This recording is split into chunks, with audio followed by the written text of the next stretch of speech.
My name is Lauren Calloway. I never wanted to be a mother, but the day my sister dumped her sick child on my couch without a word, something inside me cracked.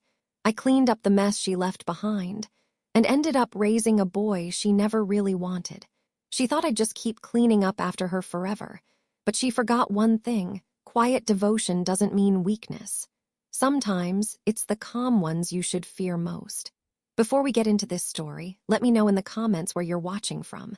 I love seeing the community we've built here. She slammed the door so hard the picture frames rattled on my living room wall.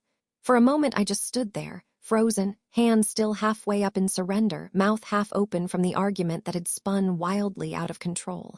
Danny was wheezing again. I could hear the crackling in his chest before I even turned around. Fourth time this week. No warning, no call. Just a text. Can you take him? I need a break. A break. 10-year-old Danny sat curled up on the end of my couch, knees to chest, nebulizer mask strapped over his face like a miniature astronaut abandoned on the wrong planet. The hissing of the machine filled the silence Vanessa left behind. That and my own pounding heart. She's not coming back tonight, is she? I asked no one in particular. I crouched beside the couch, brushing a sweaty curl off Danny's forehead. "You're okay, bud," I whispered, though I wasn't sure who I was trying to comfort, him or myself. The air in my tiny Seattle apartment felt tight, not just from Danny's asthma, but from everything: resentment, guilt, exhaustion, all coiled around my ribs like a vice.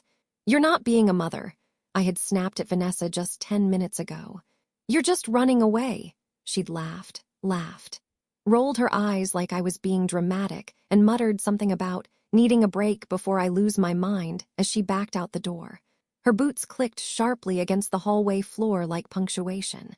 Danny's breath came in shallow, rattling waves, and I could see the faint sheen of sweat clinging to his temples. I took a breath, deep and slow, trying not to shake as I pulled the Afghan tighter around his little shoulders. "This isn't right," I muttered. He didn't respond. Maybe he couldn't hear me over the hiss of the nebulizer. Maybe he didn't want to, and maybe, just maybe, he was starting to understand something no child should have to: that he wasn't the priority. The worst part? This wasn't even new. Vanessa had always been this way, drifting from job to job, boyfriend to boyfriend, leaving a trail of unfinished things in her wake. I'd covered for her more times than I could count. Babysat, paid rent, fielded calls from concerned teachers. But this, dropping your kid off like he's an unwanted package, this was a new low. I stood and walked to the window, needing to do something with my hands, needing to look somewhere besides the boy she was supposed to love. Seattle's sky was its usual moody gray, the kind of color that soaked into your bones. Across the street, someone was unloading groceries. A woman in a bright yellow raincoat. She looked like she had her life together. I envied her. Behind me, Danny let out a soft cough.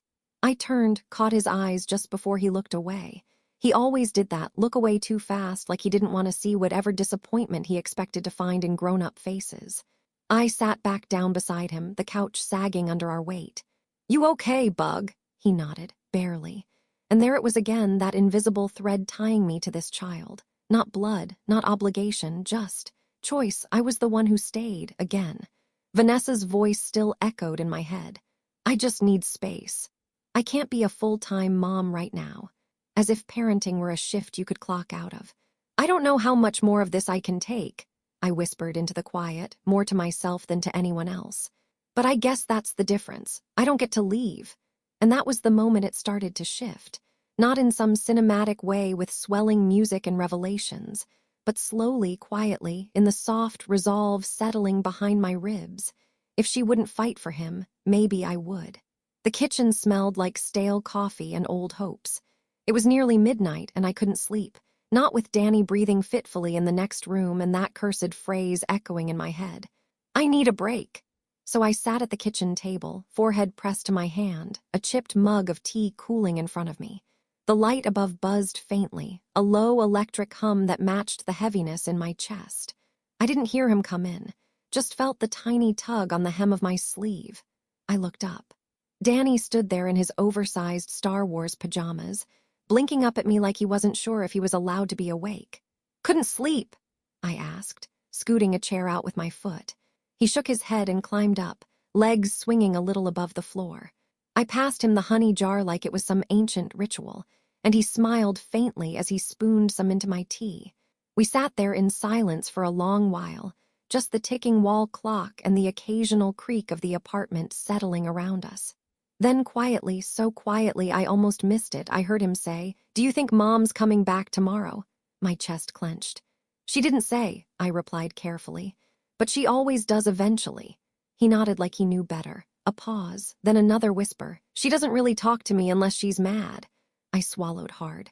"What do you mean?" Danny shrugged, but his jaw tightened. A small, adult gesture on a face that should still believe in cartoons and second chances.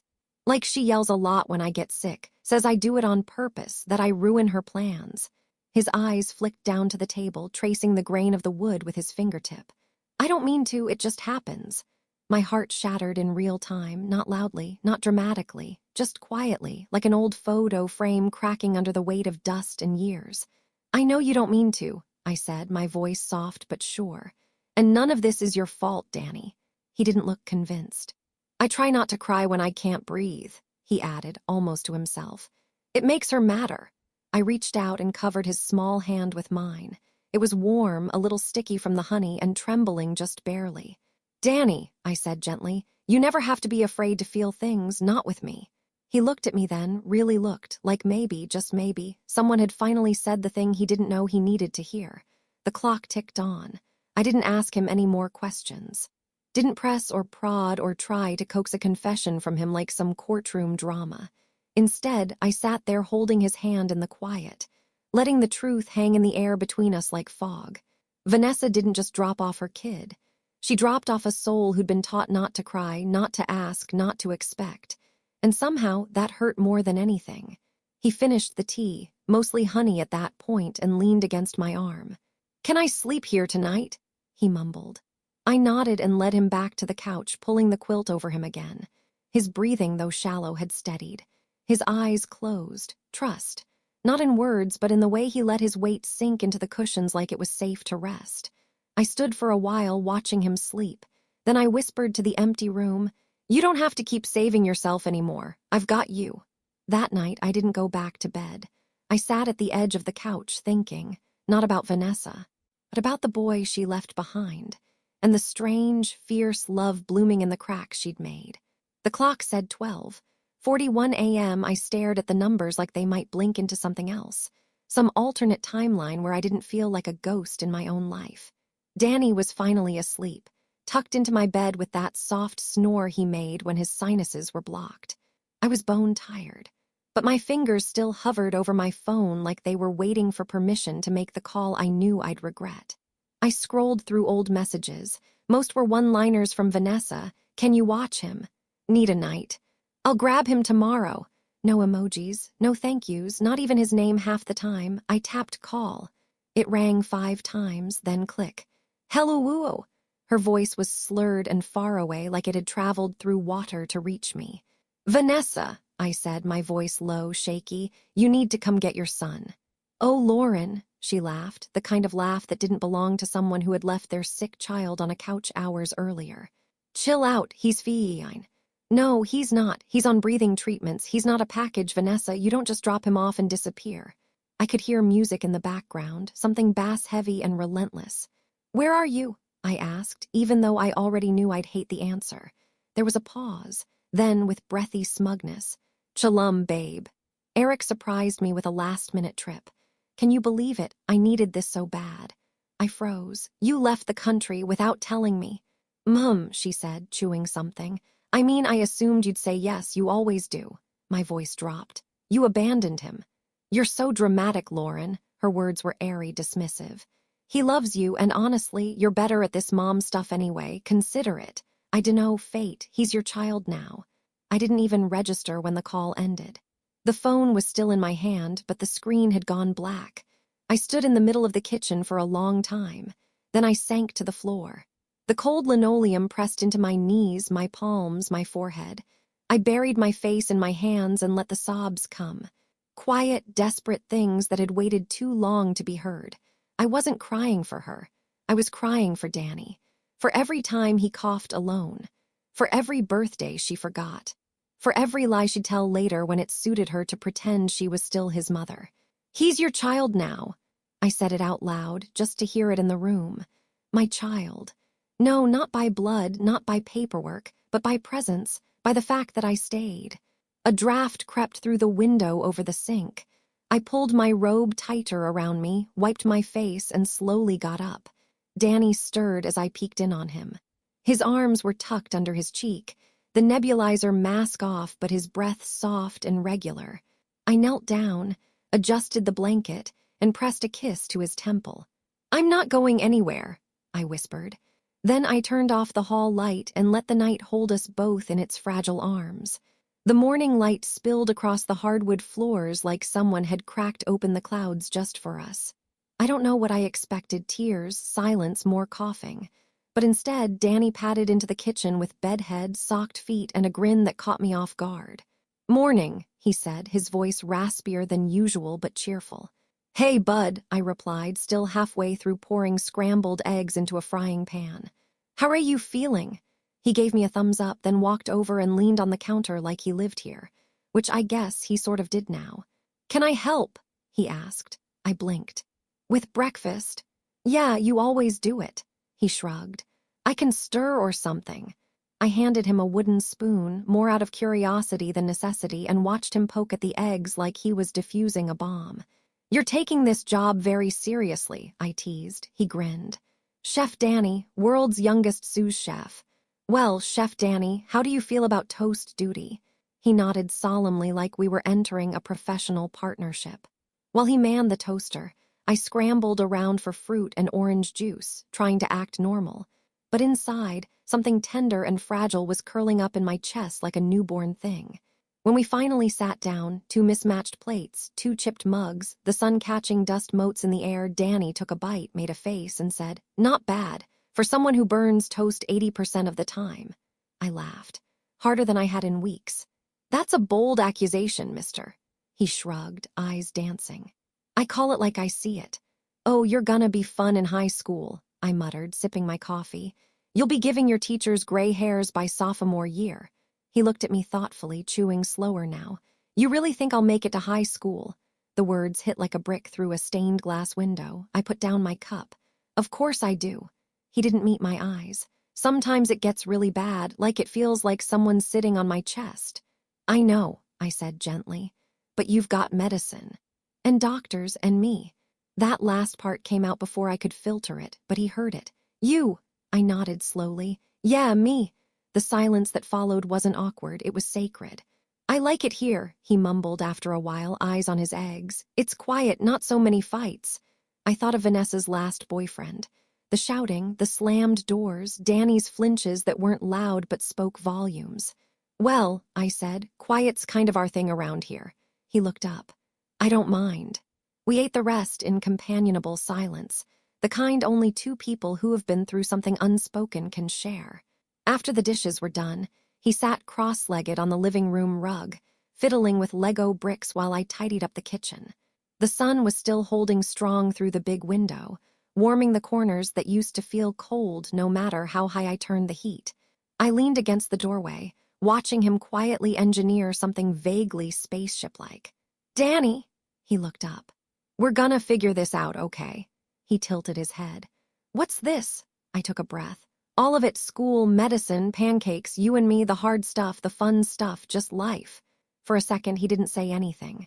Then he gave me a lopsided smile. "Cool," he said simply, and just like that, something shifted. It wasn't a big, dramatic moment. There were no strings, no slow-motion montage, just 2 people, a kitchen full of dishes, and a spaceship under construction. But it was enough. Time didn't stop for us, but it softened. Weeks passed in a rhythm that felt borrowed from someone else's life. A quieter, fuller one. One where the grocery list always included Danny's inhaler refills and Lauren's to-do list was half freelance gigs, half medicine pickups. Most mornings started with warm cereal and a reminder to zip his jacket. Evenings ended with cartoons they both pretended not to like, and the occasional wheeze she monitored with the precision of a surgeon. But in between, In between, there were math problems on the kitchen table and bedtime jokes about Aunt Lauren's burnt spaghetti legacy.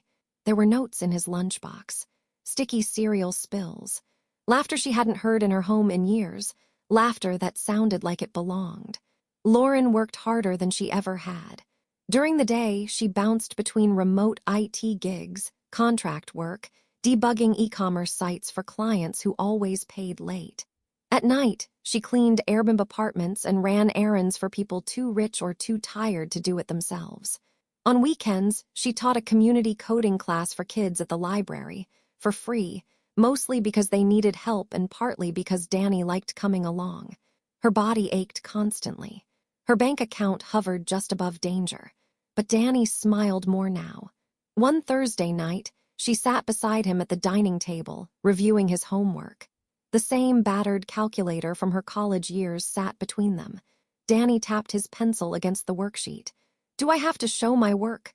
"Unfortunately, yes," she said, stifling a yawn. "Even if your brain does it faster than your hand." He grinned, then sighed dramatically as he began writing out the long division.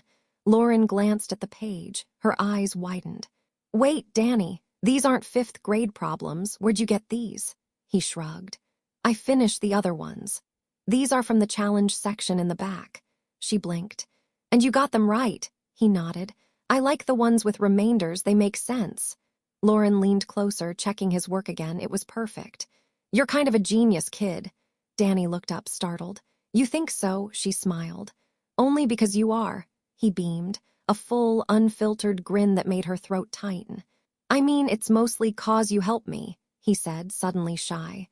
"No, buddy," she said softly, ruffling his hair. "You're doing the work, I'm just your cheerleader." The truth was, he was learning fast, not just academically, but emotionally. He started asking questions, deep ones, like, why do some people give up on others? Or do people get better at being moms when they're older? And Lauren never lied, but she chose her words carefully. Not because she wanted to protect Vanessa, but because she didn't want to teach Danny how to resent. She wanted to teach him how to grow. One night, while folding laundry on the couch, Lauren got a message from a former coworker. "Hey, you still do freelance site work? I've got a client who needs help fast. Big contract, could be steady." Her heart thumped. Steady. That word had been extinct in her life for years. She texted back, "Yes, available now. Tell me more." That night, after tucking Danny into bed, she sat at her desk with a second-hand monitor flickering in the dark and a notebook full of client notes. She worked until 2 a.m., eyes gritty, brain foggy. But the invoice she sent before sunrise brought a new kind of peace, hope with a price tag. 2 weeks later, the client paid on time. Lauren let herself order Danny new sneakers. The look on his face when he saw them, red with gold stripes, just like the ones he'd pointed out at the store weeks ago, was worth more than any dollar amount. "Really? These are mine?" he asked, holding them like museum artifacts. "They're yours, hotshot," she said, smiling. "Gotta keep up with your genius brain." Danny hugged her so tight she lost her breath for a second. Later that night, as he slept, she sat at the foot of his bed just watching him breathe. No wheezing, no cough. And she thought, I can do this. Not perfectly, not without cost, but fully, because love wasn't about perfection, it was about presence. It was the smell that woke her. Something sweet and warm, like cinnamon and burnt sugar, drifting through the apartment. Lauren blinked hard against the soft, gray morning light, disoriented for a moment. She reached instinctively for her phone, 7:12 a.m. on a Saturday. No alarms, no asthma attacks, just quiet. That was the first miracle. The second one was Danny. She shuffled down the hall, barefoot and bleary-eyed, expecting to find him curled on the couch watching cartoons. Instead, she stopped short at the kitchen doorway. He was standing on a step stool in front of the stove, wearing one of her old aprons, green with faded sunflowers tied twice around his waist. A bowl sat beside him, syrup dripped on the counter, and a pan sizzled gently with something very pancake-like inside. "Good morning," he chirped without turning around. She blinked. "What is happening?" He grinned, proud and sticky. "Surprise, I made breakfast." Lauren took a step closer, still half convinced she was dreaming. "Is the building on fire?" "Nope. Did you use all the sugar?" "Maybe. Is that smoke?" "It's flavor." he declared triumphantly, flipping a very lopsided pancake with all the confidence of a five-star chef. Lauren laughed, really laughed, and walked over to the table where he'd set out two mismatched plates, orange juice, and a vase with a single artificial flower he must have dug out of her craft bin. "You made all this," he nodded. "Found a recipe online. Kinda had to guess the measurements. That explains the pancake that looks like Texas. SHHH, that's the special one." She sat down, still in awe. Danny slid the plate in front of her with a flourish. "Chef's creation, might be a little crispy." Lauren picked up her fork, sliced off a corner, and took a bite. It was sweet and chewy, possibly undercooked in the middle, but there was something undeniably perfect about it. She looked at him. "You didn't have to do this." He shrugged, trying to play it cool. "You always make breakfast. I wanted to try." Lauren reached across the table, took his syrup-sticky hand in hers, and squeezed. "You didn't have to," she said again, softer this time. "But you made my whole year." He flushed pink and looked down, suddenly bashful. They ate in silence, syrup pooling between bites, juice sloshing over the rims of their cups. The radiator clanked quietly in the corner, doing its best against the Seattle chill, and Lauren thought, This is what it feels like when love becomes real. Not the big declarations, not the dramatic rescues, but mornings like this. A child in her kitchen wearing a too-big apron and a grin that stretched wider than the pancakes. Danny polished off his plate and leaned back, hands behind his head. "You think I could be a chef?" Lauren nodded thoughtfully. "Sure, or a scientist, or a pilot, or a writer." He grinned. "What if I want to be all of them? Then I'll buy a bigger fridge so I can hang all your diplomas." He laughed so hard he nearly spilled his juice. Later, as she cleaned up the chaos, flour on the counter, eggshells in the sink, syrup on the cat, how? She caught her reflection in the microwave door. No makeup, hair a mess, circles under her eyes, but she was smiling. And not just because of the pancakes, because something in her had shifted. This wasn't temporary anymore. This wasn't just helping out or filling in. This was their life. A strange, imperfect, beautiful life. And she wouldn't trade it for anything.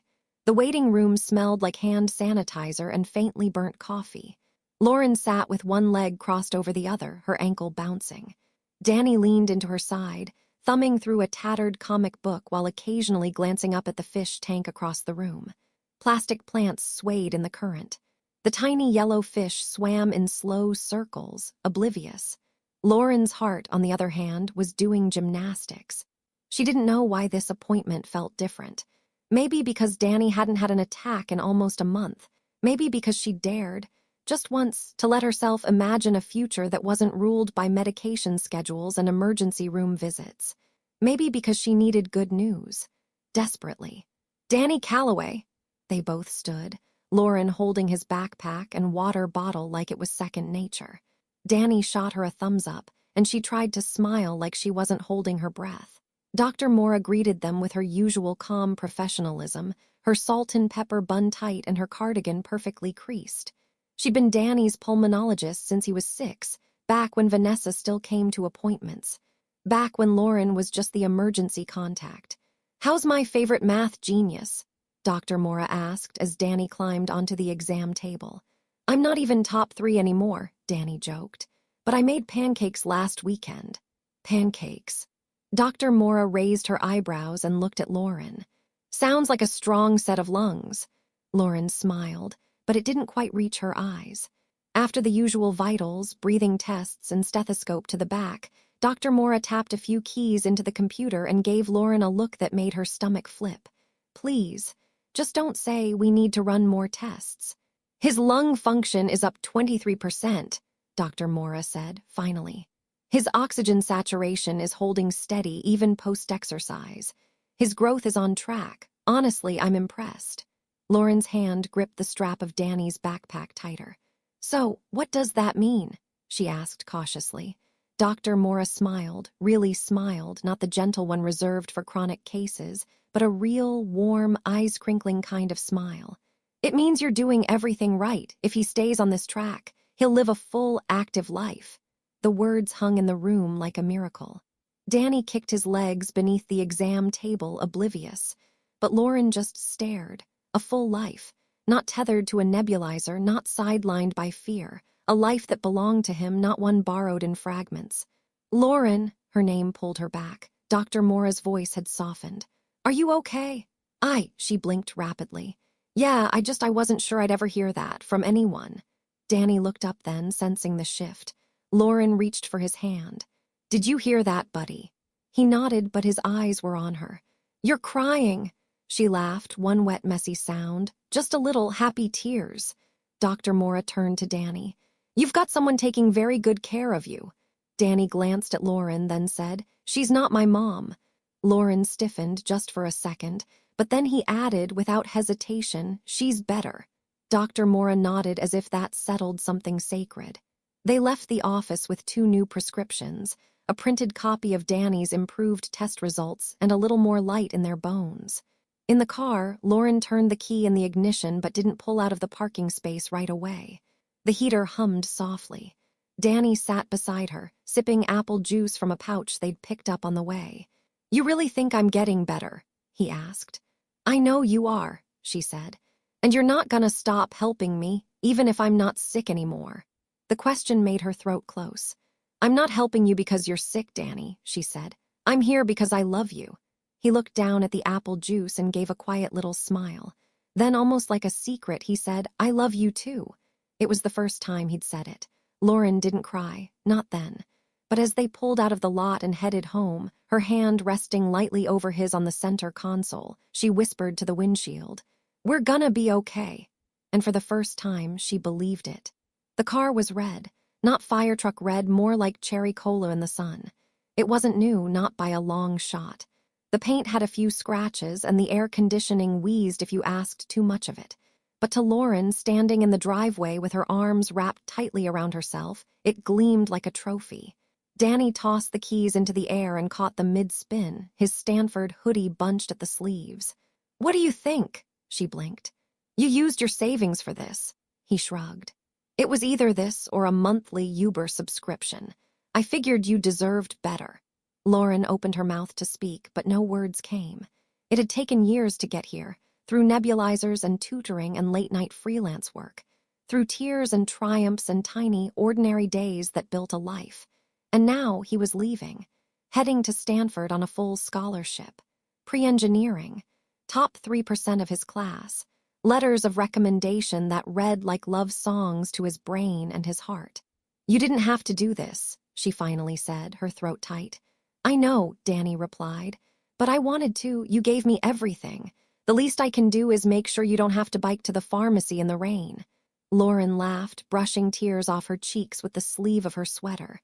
"Stop making me cry on a Thursday. I make no promises." They stood beside the car a little longer, soaking in the moment, a rare calm between milestones. That night she made his favorite, chili mac with too much cheese and garlic bread no one asked for. He teased her about being too sentimental, but cleaned his plate twice. After dinner, they curled up on the couch, watching reruns of old detective shows and pretending they weren't counting down to move-in day. Then her phone rang, blocked number. She almost didn't answer. She should have trusted her gut. "Hello," she said cautiously, a beat of silence. Then, "I heard my son got into Stanford." Lauren froze. "Vanessa," her voice was syrupy, smooth in a way that tried to pass for maternal pride. Lauren could practically hear the smile through the phone. "I'm so proud of him," Vanessa continued. "Tell him I said congratulations." Lauren stood, walking quietly to the hallway where Danny couldn't hear. "You lost the right to say that." There was a pause on the line. Then sharper, "I'm still his mother, you know." Lauren's grip tightened. "No. You're a woman who dropped off her sick child and left the country without a second thought. You're the one who said, 'He's your child now.' Don't pretend you remember how to be a mom just because he's doing well." Vanessa laughed, a brittle, high-pitched thing. "Oh, please, I gave him life. And I gave him everything after you left." Lauren didn't raise her voice, but her words came out like stone. "I stayed up with him when he couldn't breathe. I worked 3 jobs to pay for his meds. I taught him how to tie a tie, how to apologize, how to try again when he failed. I'm the one he cried to when he didn't get into his first-choice summer program. I'm the one who packed his lunch, read his essays, held his hand at the doctor's office." Silence. Then, "You think you're so much better than me." "No," Lauren said. I just think he deserves someone who doesn't disappear when it gets hard. Another pause, then quieter. I just want to talk to him. Lauren's voice was steady. You don't get to, not like this. She hung up. When she turned around, Danny was standing in the hallway. How much did you hear? She asked. Enough. He didn't look angry, just tired, like a part of him had known this call would come eventually. She's reaching out now, he said. Like she's proud of me. Lauren walked over slowly. She'll always try to claim pieces of you when it's easy, but she didn't build you, Danny. He looked at her. You did. Lauren couldn't hold back the tears this time. She reached for him and he pulled her into a hug that was no longer a child leaning on an adult, but something mutual, something strong. She's going to try again, isn't she? He asked softly. Lauren nodded against his shoulder. Probably. Then we'll be ready, he said. And just like that, the ground steadied beneath her feet. Lauren hadn't expected the knock. It was early spring, the kind of morning that smelled like fresh rain and ambition. She was nursing a lukewarm cup of tea, sitting cross-legged on the couch in her threadbare robe, hair in a bun that had collapsed sometime during sleep.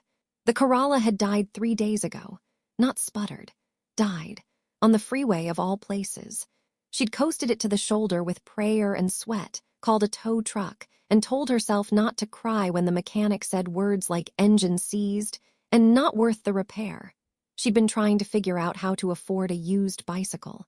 So when the knock came, she assumed it was the mailman. Or maybe a neighbor returning the pie dish she'd forgotten lending out at Christmas. She opened the door barefoot and there stood Danny. She blinked. He was taller again. His hair had that tousled, too-much-thinking look, and he wore a peacoat that made him look older, more settled. He smelled like campus coffee and a life that no longer revolved around inhalers and math worksheets. Danny, she asked, is everything okay? He held up 2 plastic bags from the local market. Groceries, he said, like it was the most natural thing in the world. Lauren laughed, still holding the door. Since when do college kids do surprise visits and bring produce? He grinned. Since they hear their mom's car broke down and know she's too stubborn to ask for help. Her heart did a little stutter at that word mom, but she didn't let it show. I was figuring it out, she said. I know, he replied, brushing past her into the kitchen. That's the problem. She followed him, bewildered, watching him unload bread, avocados, cereal, pasta, and a suspiciously fancy jar of imported marinara. Are you feeding a soccer team? Nope, just you, maybe me if you still make that over-cheesed chili mac. She crossed her arms, half smiling, half stunned. Did you take a bus here? He reached into his coat pocket and held up a set of keys. You didn't, she said. I did. Danny, it's not new, but it runs, AC works. And I checked with a mechanic. This one's got a clean engine history. Her eyes burned before she could stop them. You shouldn't be spending your money on me. You need to save, focus on school. You already did, he said, his voice steady. She looked at him. You took care of me for years, bought my inhalers when you couldn't pay rent, sat in hospital rooms, made late-night grilled cheese, held my hand when I thought I couldn't breathe. He paused. I'm just returning the favor. She covered her face with her hands. You're not supposed to be the one taking care of me. He gently pulled her arms down. But I want to. For a long moment, they stood there, groceries on the counter, past and future stitched together in the small, sacred space between them. Then she reached up and cupped his cheek. You've always been more than I ever deserved. He leaned into her touch, eyes soft. No, I've always been exactly where I was meant to be. They spent the rest of the afternoon baking banana bread, Danny's latest obsession, and fixing a wobbly kitchen drawer that had squeaked since 2015. Later, as the sun dipped behind the apartment buildings, Danny walked her out to the driveway. The car wasn't red like his. It was a soft silver, clean and modest, something that looked like it belonged to someone who always remembered to send thank you notes and never missed a doctor's appointment. I figured you'd like something that didn't draw attention, he said. Reliable, just like you. She shook her head. You're something else. He smiled. Learned from the best. They stood there in the glow of the porch light, the air warm with everything unspoken. Then softly, Lauren said, drive safe back, okay? He looked at her. You too, you've got a car now, remember? She laughed and pulled him in for a long, tight hug. And as he drove away, Windows down, music low, she stood on the porch with a hand to her chest, realizing something she'd never dared believe until now. Danny didn't just survive. He was thriving. And he'd learned how to give, not because he was asked, but because he'd been shown how. The roast was perfect. She'd basted it 3 times, added fresh rosemary from the neighbor's little balcony pot, and even broke out the linen napkins she'd been saving since 2012. Danny was coming home for the weekend, and he was bringing someone. Her, Nina. Lauren had replayed it 100 times in her head. He has a girlfriend. He's old enough to have a girlfriend. She was excited, yes, curious. But there was also a tremble in her chest she couldn't quite name, some mix of nerves and something softer like hope. At 6:14 p.m., there was a knock at the door. She smoothed her sweater, took a breath, and opened it. Danny stood taller than ever, a light scruff on his jaw and a confident smile. Beside him was a girl with warm brown eyes, deep dimples, and a shy, steady presence that instantly calmed the air. "Hi," she said, holding out a hand. "You must be Lauren, I'm Nina." Lauren smiled genuinely. "Come in, both of you. Dinner's almost ready." They kicked off their shoes and settled into the living room. Danny grabbed a soda from the fridge without asking, like he always did, and Nina complimented the apartment, especially the tiny framed photo of young Danny on the hallway shelf. "Oh my God," Danny groaned. "Why do you still have that one?" "Because your front teeth were missing, and it's hilarious," Lauren said, smirking. Nina laughed. "He told me you were funny." At the table, conversation flowed easily. Nina asked thoughtful questions about Lauren's work and told stories from campus that made them all laugh. Lauren watched Danny watching her with a kind of pride that didn't need words. Halfway through the meal, Danny reached for the mashed potatoes and said almost casually, "I wanted you to meet the person who raised me." Nina looked at Lauren and smiled. "He talks about you all the time." Lauren's fork froze midair, just for a second. Then she set it down and looked at Danny. He wasn't being performative. He wasn't trying to score emotional points. He was just telling the truth. "You've shaped everything about who he is," Nina added. "You can feel it when he talks about you. It's like you're the blueprint." Lauren's throat tightened. Danny grinned at her unbothered. "It's true, you should have heard the speech I gave in ethics class. They were all crying." "I wasn't crying," Nina said. "You teared up. It was allergy season." They laughed, and Lauren joined in, but inside, something had landed in her chest with a quiet, seismic thud. He sees me, not just as a guardian, not just as a placeholder for the mother who left, but as his parent, the real one, the one who stayed. After dessert, store-bought apple pie and ice cream melting too fast, Danny offered to do the dishes, and Nina followed him to the sink. Lauren stood in the doorway, watching them, her hands still damp from wiping the counter. Nina leaned into Danny's shoulder, laughing as he squirted too much soap into the sponge. And suddenly Lauren wasn't afraid anymore. Not of being replaced. Not of being forgotten. Because whatever life Danny built from here, whatever love, whatever home, would carry her fingerprints in every brick. He wasn't just grateful, he was hers. It had been raining since morning. Not the usual Seattle mist, this was hard, insistent rain that battered the windows and turned the streets into rivers. Lauren didn't mind. She liked the way the sound cocooned the apartment. Safe, distant from the rest of the world. She was mid-laundry fold, humming to herself when the knock came. 3 times. Firm, no hesitation. Her stomach sank. She wiped her hands on a towel, crossed to the door, and opened it. Vanessa stood on the threshold. Hair damp from the rain, suitcase in hand, red lipstick smudged. She smiled like it was an inside joke, like they were sisters again, like nothing had ever happened. "Hey, sis." Lauren said nothing. Vanessa stepped in without waiting for permission, dragging the suitcase behind her. The click of the wheels on the floor sounded like a warning shot. "I just needed a place to crash for a few days," she said breezily. "Thought it was time to reconnect with my baby boy." Lauren's mouth opened, then closed. Danny wasn't home, not yet. "Vanessa," her voice was low, uncertain. "You can't just—" The door opened again. Danny stepped inside, shaking rain off his jacket, grocery bag in hand. He froze the moment he saw her. Vanessa smiled wide. "There he is, my baby." Danny didn't move. The silence stretched. "You've gotten so tall," Vanessa continued, oblivious to the tension slicing through the room. "And handsome, you look just like your uncle." Danny set the grocery bag down gently, then he looked at her, not like a boy seeing his mother, but like a man addressing a stranger. "You're not a guest here," he said, his voice calm, cold. "You're just a stranger." Vanessa blinked. "Excuse me. You don't know my favorite meal. You don't know the name of my high school. You didn't even know I liked math until someone else posted about it online." Her mouth opened to argue, but Danny kept going. "You weren't there when I was sick. You didn't hear me wheeze at night or watch me try to breathe through tears. You didn't hold my hand at doctor's visits. You didn't cheer at my science fair or cry when I got that scholarship letter. Danny, you left," he said simply, "and she stayed." He turned to Lauren. "I'm giving you a new car." Lauren's eyes widened. "Danny, we talked about this." "No," he said, gentle now. "She deserves it. The one who raised me deserves it."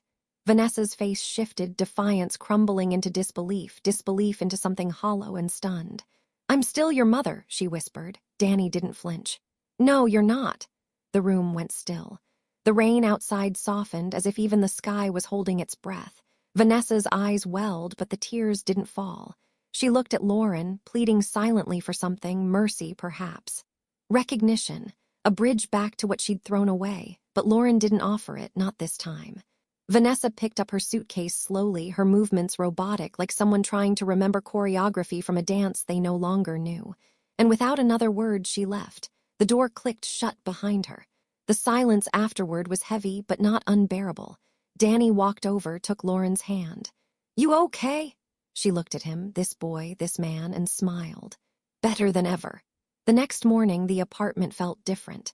Not cleaner, not brighter, just lighter. Like the air had been cleared of a long-haunted echo, like the ghosts that used to linger in corners and closets had packed up and left with Vanessa's suitcase.